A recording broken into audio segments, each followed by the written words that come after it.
Hello നമസ്കാരം കൂട്ടുകാരെ. ഇന്ന് ഞാൻ വന്നിരിക്കുന്നത് വളരെ നല്ല, അതായത് കുറച്ച് ദിവസമായിട്ട് നോട്ടിഫിക്കേഷൻ എൻ്റെ ഈ വന്നതാണ്. ഞാൻ വീഡിയോ ചെയ്യാതിരുന്നത്. ഇതിനു മുന്നേ 2 വീഡിയോ ഞാൻ ഇതിന്റെ റെയിൽവേയുടെ ചെയ്ത് അതിനധികം റെസ്പോൺസ് വന്നില്ല.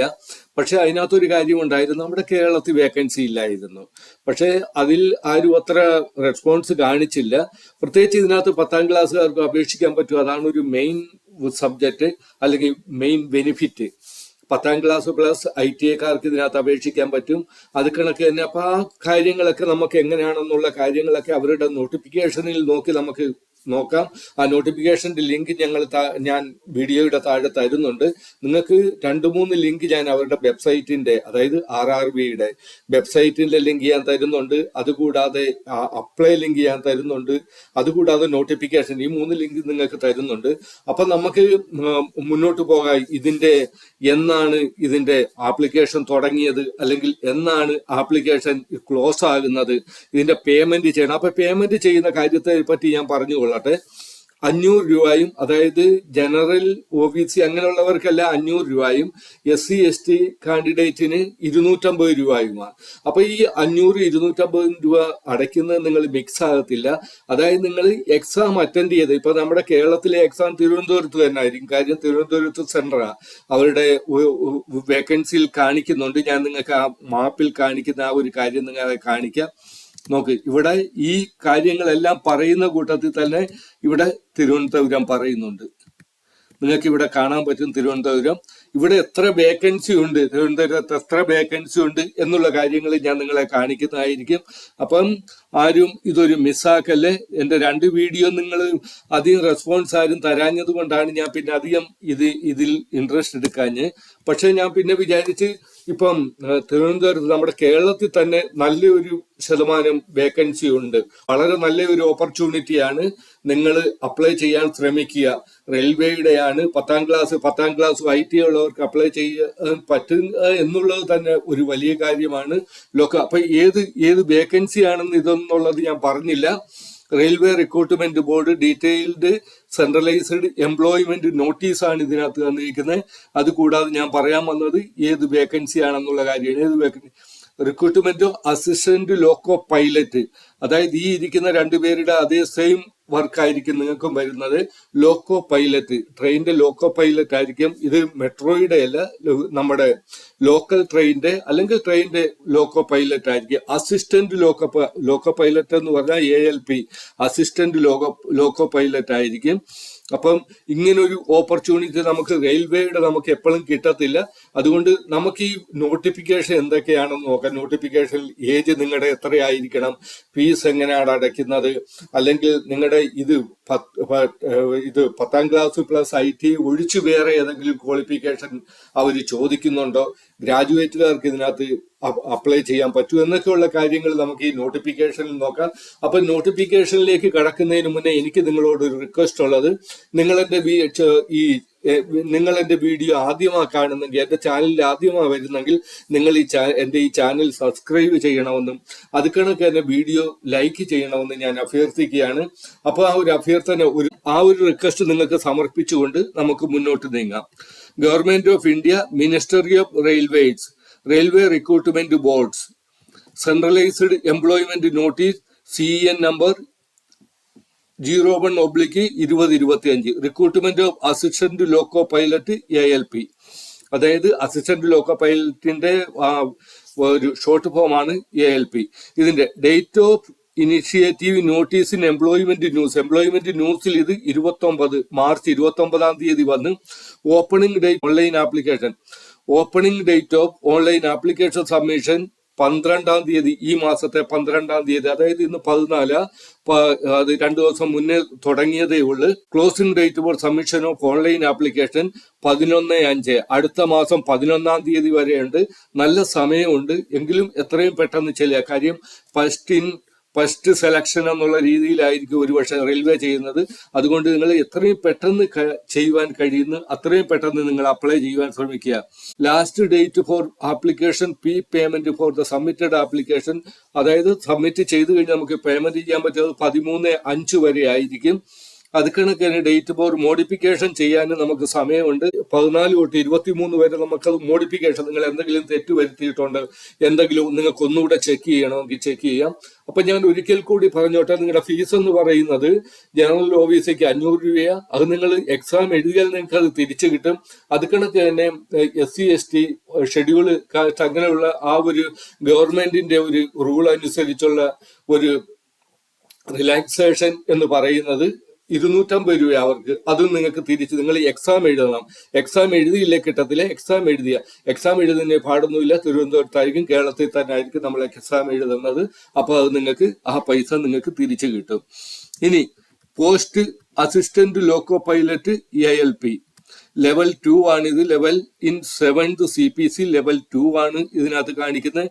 Initial pay rupees 19,900. ഇത് ബേസിക് പേ ആയിരിക്കും ഇവരുടെ. Medical standard A1 medical standard ഉണ്ട്. ഏജ് ആസ് ഓൺ 1 ജൂലൈ, അതായത് ഏജ് ആസ് 1 ജൂലൈ 2025. ജൂലൈ 1-ാം തീയതി നിങ്ങൾക്ക് 18 വയസ്സിനും 30 വയസ്സിനും ഇടയിലുള്ളവരായി. നിങ്ങൾക്ക് 18 വയസ്സ് തികഞ്ഞിരിക്കണം. അത് കണക്ക് തന്നെ 30 വയസ്സ് കഴിയാനും പാടില്ല. അങ്ങനെയുള്ള ഒരു സ്ഥിതിയിലായിരിക്കണം. അതാണ് ഇതിന്റെ ഏജ് നിങ്ങൾ ഓർത്തിരിക്കണം. നിങ്ങൾക്ക് ഞാൻ ഇതിന്റെ നോട്ടിഫിക്കേഷന്റെ ലിങ്ക് തരുന്നുണ്ട്. ആദ്യം നിങ്ങൾ നല്ല കണക്ക് നോട്ടിഫിക്കേഷൻ ഞാൻ പറയുന്നത് കൂടാതെ നിങ്ങൾ തന്നെ ഒന്ന് അത് വായിച്ചു നോക്കണം. ഇതിന്റെ ടോട്ടൽ വേക്കൻസി 9,970 ആണ്. ഇതിന്റെ ടോട്ടൽ വേക്കൻസി എന്ന് പറയുന്നത് 9,970 ആണ് ഇതിന്റെ വേക്കൻസി. ഇനി ഇമ്പോർട്ടന്റ് ഇൻസ്ട്രക്ഷൻ ഇവിടെ, please read the information given in the CN truly before filling up the online application. നിങ്ങൾ അപ്ലൈ ചെയ്യുന്നതിന് മുന്നേ ഓൺലൈൻ ഈ ഒരു വെബ്സൈറ്റിൽ പറയുന്ന കാര്യങ്ങൾ അല്ലെങ്കിൽ ഈ നോട്ടിഫിക്കേഷൻ നിങ്ങൾ നല്ല കണക്ക് വായിച്ചിരിക്കണം. Candidates must ensure that they fulfill all the prescribed educational and technical qualification for the post on or before the closing date for submitting application against CN. അതായത് കാൻഡിഡേറ്റ് മുന്നേ നിങ്ങൾ ചിന്തിക്കണം, ഇവർ പറയുന്ന തരത്തിലുള്ള ഒരു ക്വാളിഫിക്കേഷൻ നമുക്കുണ്ടോ. Candidate waiting for final result of prescribed educational technical qualification are not eligible to apply. അവർ പ്രത്യേകം പറയുന്നുണ്ട്. പലരും പലപ്പോഴും കമന്റ് ചെയ്തിട്ടുണ്ട്, ഇങ്ങനെ എനിക്ക് ഇനി ഞാനിത് ഫൈനൽ എക്സാം കഴിഞ്ഞ് നിൽക്കുകയാണ്, അല്ലെങ്കിൽ അതിന്റെ റിസൾട്ട് വന്നില്ല, എനിക്ക് അപ്ലൈ ചെയ്യാൻ പറ്റും. അപ്പൊ അങ്ങനെയുള്ളവർക്ക് അപ്ലൈ ചെയ്യാൻ പറ്റത്തില്ലെന്ന് അവർ ഇവിടെ കമ്പൽസറി ആയിട്ട് പറഞ്ഞു കഴിഞ്ഞ്, application must be submitted online ഓൺലൈനിലേ ഇത് അപ്ലൈ ചെയ്യാൻ പറ്റത്തുള്ളൂ. Link provide on the RRB website. ഈ വെബ്സൈറ്റിൽ ഇതിന്റെ എങ്ങനെ അപ്ലൈ ചെയ്യുന്നുള്ള അപ്ലൈ ലിങ്ക് തന്നിട്ടുണ്ട്. അതിലൂടെ അപ്ലൈ ചെയ്യണം. ബാക്കി നിങ്ങൾ ഇവിടെ വായിച്ചു നോക്കണം എന്തൊക്കെയാ. Filling online application, candidates must go through the link given in the CN the official RRB website എന്ന് ഇങ്ങനെയുള്ള കാര്യങ്ങളൊക്കെ നിങ്ങൾ ഒരു പ്രാവശ്യം ഇത് വായിച്ചു നോക്കണം. ഞാൻ വായിച്ചിട്ട് പിന്നെ അതിന്റെ മലയാളം പറയാൻ പോകുമ്പോഴത്തേക്ക് ഒരുപാട് സമയമാകും. ഞാനിപ്പോൾ സെർച്ച് ചെയ്യുന്നത് നമ്മുടെ ഇതിന്റെ ക്വാളിഫിക്കേഷന്റെ കാര്യം എവിടെ പറയുന്നത് അതാണ് ഞാൻ നോക്കുന്നത്. Candidate who submit more than 1 application against the CN will be summarily rejected. നിങ്ങൾ ഒരു ആപ്ലിക്കേഷനെ അയക്കാൻ പാടുള്ളൂ. നിങ്ങൾ ഒരു പോസ്റ്റിന് വേണ്ടിയിട്ട് 2 ആപ്ലിക്കേഷൻ നിങ്ങൾ അയക്കാൻ പാടില്ല. അങ്ങനെ നിങ്ങൾ 2 ആപ്ലിക്കേഷൻ അയക്കുകയാണ്, നിങ്ങളുടെ 2 ആപ്ലിക്കേഷൻ റിജക്ട് ചെയ്യുമെന്ന് അവർ പറയുന്നത്. Candidate must ensure that the proper photograph, നിങ്ങളുടെ ഫോട്ടോഗ്രാഫ് കറക്റ്റ് ആയിട്ട് ക്ലിയർ ആയിട്ടുള്ളത് നിങ്ങൾ അറ്റാച്ച് ചെയ്യാൻ ശ്രമിക്കുക. Candidate on all the document should be uniform. നിങ്ങളുടെ സിഗ്നേച്ചർ എല്ലാ പേപ്പറിലും ഇടുന്ന സിഗ്നേച്ചർ സെയിം ആയിരിക്കണം. And identical at all the stage of recruitment പ്രോസസ്സിന് അനുസരിച്ച് നിങ്ങൾ എല്ലാം വളരെ ക്ലിയർ ആയിട്ട് നിങ്ങൾ സിഗ്നേച്ചർ, നിങ്ങൾ sleeper class railway pass admissible to SC and ST candidate. SC and ST കാൻഡിഡേറ്റിന് നിങ്ങൾക്ക് ഇന്റർവ്യൂവിന് പോകുമ്പോഴത്തേക്ക് നിങ്ങൾ സ്ലീപ്പർ ക്ലാസ് SC STക്ക് അത് ബാധകമായിരിക്കുമെന്നാണ് പറയുന്നത്. ഇനി നിങ്ങൾക്ക് ഇതിനെപ്പറ്റി എന്തെങ്കിലും സംശയങ്ങളോ അങ്ങനെയുള്ള എന്തെങ്കിലും ഉണ്ടെങ്കിൽ നിങ്ങൾക്ക് 5 മണി തൊട്ട്, അതായത് രാവിലെ 10 മണി തൊട്ട് വൈകിട്ട് 5 മണി വരെ നിങ്ങൾക്ക് ഫോൺ വിളിക്കാനുള്ള ഫോൺ നമ്പർ ഇവിടെ തന്നിട്ടുണ്ട്. അപ്പം ഇമെയിൽ ചെയ്തും ചോദിക്കാം. ഇമെയിൽ ഇവിടെ തന്നിട്ടുണ്ട്, ഫോൺ നമ്പർ തന്നിട്ടുണ്ട്. അപ്പം ആ ഒരു കാര്യത്തിൽ നിങ്ങൾക്ക് ഡൗട്ട് വരത്തില്ല. ഇനി താഴോട്ട് വരുമ്പോഴത്തേക്ക് ഏജ് ലിമിറ്റ് ഇവിടെ SC STയുടെ ഏജ് ലിമിറ്റുള്ള റിലാക്സേഷൻ ഇവിടെ പറഞ്ഞ് മെയിൻ കാര്യം വരുന്നത് എസെൻഷ്യൽ ക്വാളിഫിക്കേഷൻ ആണ് മെയിൻ കാര്യം വരുന്നത്. ഇത് list of exception qualification given in the അനക്സറെ താഴെ കൊടുത്തിട്ടുണ്ടെന്നാ പറയുന്നത്. Candidate must already have the prescribed education technical qualification from recognised this awaiting result of their final examination of the prescribed education technical qualification for all candidates with category mentioned below. അതായത് SC/ST ഒഴിച്ചുള്ള എല്ലാവരും 500 രൂപ മുടക്കണം. അത് കണക്ക് തന്നെ SC/STക്ക് ആണെങ്കിൽ 250 രൂപയാണ്. ഇവിടെ only candidate who attend CBT1 will get a refund of their examination fee as mentioned below. ഇവിടെ കറക്റ്റായിട്ട് പറയുന്നുണ്ട്, നിങ്ങൾ അതിന് തർക്കിക്കേണ്ട കാര്യം. Only candidate who attend CBT1 will get a refund of their examination fee as mentioned. മുകളിൽ പറഞ്ഞിരിക്കുന്ന ഈ exam fees നിങ്ങൾ പരീക്ഷ അറ്റൻഡ് ചെയ്യുകയാണ്, ഇത് CBT1 അറ്റൻഡ് ചെയ്യുകയാണെങ്കിൽ നിങ്ങൾക്ക് ആ പൈസ തിരിച്ചു കിട്ടും. മോഡ് ഓഫ് പേയ്മെന്റ് ഇവിടെ പറയുന്നുണ്ട്. ഇനി നിങ്ങൾ ഇവിടെ തന്നിരിക്കുന്ന വെബ്സൈറ്റിൽ നോക്കിയാൽ നിങ്ങൾക്ക് മനസ്സിലായി, ചെന്നൈയിലുണ്ട് ഇത്, നമ്മുടെ ഇത് തിരുവനന്തപുരത്തെ ഇവിടെ തന്നിട്ടുണ്ട് ആ വെബ്സൈറ്റ്. ഈ വെബ്സൈറ്റിൽ പോയാൽ നമുക്ക് അറിയാൻ പറ്റും അവിടെ നടക്കുന്ന അപ്ഡേഷൻ. ഞാൻ പറഞ്ഞു തിരുവനന്തപുരത്ത് വേക്കൻസി ഉണ്ടെന്ന്. Candidate must keep their registered mobile number and registered email ID active throughout the recruitment process as all communication with them will only be through SMS and or email. അവർ പറയുന്ന നിങ്ങൾ ഇതിനകത്ത് കൊടുക്കുന്ന mobile നമ്പരും മറ്റേ ഇത് email ID നിങ്ങളുടെ throughout വർക്കിലായിരിക്കണം. അല്ലാതെ കണ്ടവരുടെ ഇമെയിൽ ID കൊടുക്കല്ല, അല്ലെ കണ്ടവരുടെ മൊബൈൽ നമ്പർ കൊടുക്കല്. കാര്യം അവരുടെ അപ്ഡേഷൻ വരുന്നത് നിങ്ങളെ ഇനി ഇന്റർവ്യൂവിന് വിളിക്കുകയോ മറ്റേതെങ്കിലും കാര്യങ്ങൾ ഉണ്ടെങ്കിൽ അതെല്ലാം വരുന്നത് നിങ്ങൾക്ക് മൊബൈലിൽ SMS ആയിട്ടും ഇമെയിലിലൂടെ ആയിരിക്കും. അപ്പൊ ആ ഒരു കാര്യം ശ്രദ്ധിക്കുക. ഞാൻ പറഞ്ഞ 10ാം ക്ലാസ്സുകാർക്കോ അപ്ലൈ ചെയ്യാൻ പറ്റിയർക്കെട്ട് പറയുന്നുണ്ട് നിങ്ങളുടെ ക്വാളിഫിക്കേഷൻ എന്തായിരിക്കണം. Post name of the post assistant loco pilot, level in 7th PC, pay 19,900, medical standard A1, suitability for person with benchmark disability not suitable. ഇനി മിനിമം എഡ്യൂക്കേഷൻ ക്വാളിഫിക്കേഷൻ ഇവർ പറയുന്നുണ്ട്. മെട്രിക്കുലേഷൻ ആയിരിക്കണം /SSLC plus ITI from recognised institution of NCBT SCBT matriculation അല്ലെങ്കിൽ SSLCയുടെ കൂട്ടത്തിൽ ഉള്ളവരായിരിക്കണം.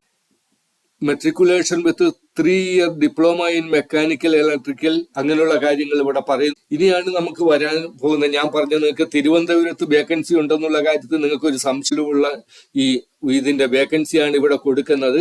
ഇപ്പം അജ്മീറൊക്കെ 59, 62 വരുന്നത്.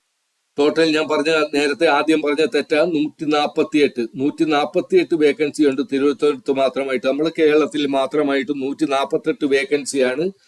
അപ്പം വളരെ നല്ല വേക്കൻസിയാണ്.